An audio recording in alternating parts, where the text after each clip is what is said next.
Eto nga syempre, pag pumasok to ng PNP, magpapahatid to sabi ko, di ko alam kung pwede ako nagmamaneho ka naman ata, baka pwede mo ihatid to. Mas maganda siguro yung good luck. Mas maganda siguro ikaw mag-good luck dito. Ayoko ihatid baka busy ako Baka madismaya lang to sa akin Siguro ikaw, baka may mga free time ka. Sige. Mas hopefully, no, maano siya, pumasa siya. Sinabi ko yun sa kanya, may mga niya ng pagdadrive. Puta na. Nagmamaneho ka pala. Manual, no? Oo, Gio. Turuan niyo ako mag-manual. Hindi ako marunong Automatic lang din minamaneho ko Minsan road trip tayo, tapos turuan niyo ako ang dalawa. Kung paano mag-drive ng manual, no? Wala, hindi ako marunong mag-manual. Automatic, sige.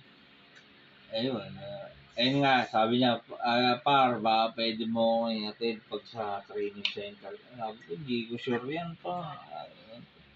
Ikaw, marunong ka naman mag-drive. Ikaw na maghahatid. Sige, mas mabuti. Asahan ko yan, Hindi ko ihatid to. Tatanggi na ako. Tatanggi na ako, Okay, ikaw din magsusundo pag graduate na ito. Sure yan. Paano pag may jowa ka na? Paano pag may jowa ka na, hindi na pwede? Basta. Sure? Puto kahit may jowa. Sige. Ganito kasi, siyempre, December yan papasok. Yun na talaga ang sure na, December pasok ka ng PNP, ang alam ko Kasi ako, pwede pa ako sana sumama dito na kaso nga, 2 na anak ko, hindi ko na kayang mawala ng mga ilang buwan. Walang komunikasyon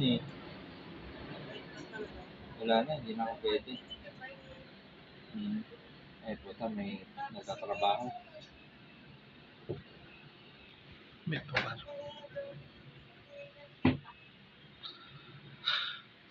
Diba, sabi niya siya mag-aaral sa akin. Namumula ka, bobo. Hindi, diba, sabi niya siya mag-aaral sa akin. Ang ko dyan, pare, ang punto ko dyan. Ikaw mag-aaral sa akin. Ngayon, siguraduhin mo munang wala kang jowa. Gano'n. Ano na? Siguraduhin niya munang, wala siyang jowa. Kasi, VIP mo ako dyan, habang nagpo-check up ako dyan, Hinahanapin kita dyan. Dito siya, sabi niya, VIP daw ako. Hindi, joke lang. Ako naman, healthy living. Pero mahal mo pa si CR. Nakikita ko naman mahal mo pa CR kasi ihatid mo siya sa PNP. Kung sakali mo ma-approve siya. I think naman mahal mo pa si CR kasi ihatid mo siya sa PNP. Oo, di ba? Pero andun pa rin yung love. No? Okay. That's good. Okay, so, hindi ko na ihatid to, Hindi ko talaga mapapangako sa kanya, Ikaw na bahala, Okay. That's good thing na marinig na December siguro to. Wala. No communication tayo dito. Labas na ito, July. Sabi ko nga, syempre, may mga nakakabangga ako. Syempre, nagpapaupa ako, makakabangga, mga kapitbahay. Sabi ko nga Shir, kahit di kita mahatid, putang ina, poprotektahan mo ako sa lugar ko, Taytay ang bulwarte ko ngayon, Hindi, ang bulwarte ko ngayon, Taytay. Taytay ngayon ang sinasakop ko, Musliman. Though, okay naman, nakikipagkaibigan naman. Pasukin ko na ba ang Binangonan? All goods na ba tayo dyan sa Binangonan? Mura po ba bentahan dyan? Oo. May mga kamag-anak ako dyan sa Pantok Hindi, ang kamag-anak ko dyan, Pantok. Malayo na? Bungad ka lang ba? Bungad na ba to? Bungad ka lang ba ng Binangonan? Anong lugar?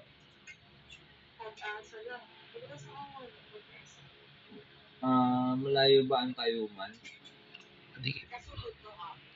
Kasunod sa lampasan ng Tayuman. Parang, kasi Meron ka dyan, yes, dapat sila doon. hindi, wala. Bala ko lang, kaso medyo malayo na eh. Parang hirap na punta-puntaan. Dito muna ako, Taytay.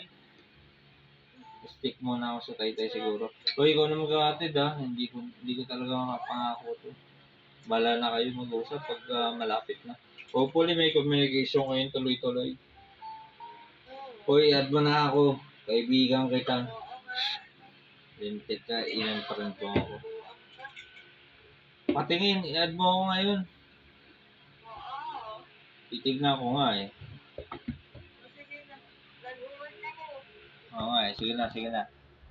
Ingat ka dyan ha. Hindi pa yan ah. Hindi ako na bahala dito. Eh, Sige, ito lang ang baliw eh. hindi, nilagyan na, may betadine naman, tsaka alcohol, okay naman. Eh, teka, kakausapin ka daw eh. Sige na. Sige, bye-bye. Bye, Abby. Ah. Ingat. Kamusta ba kay Marlene? Hello. Yeah. Sino kausap mo?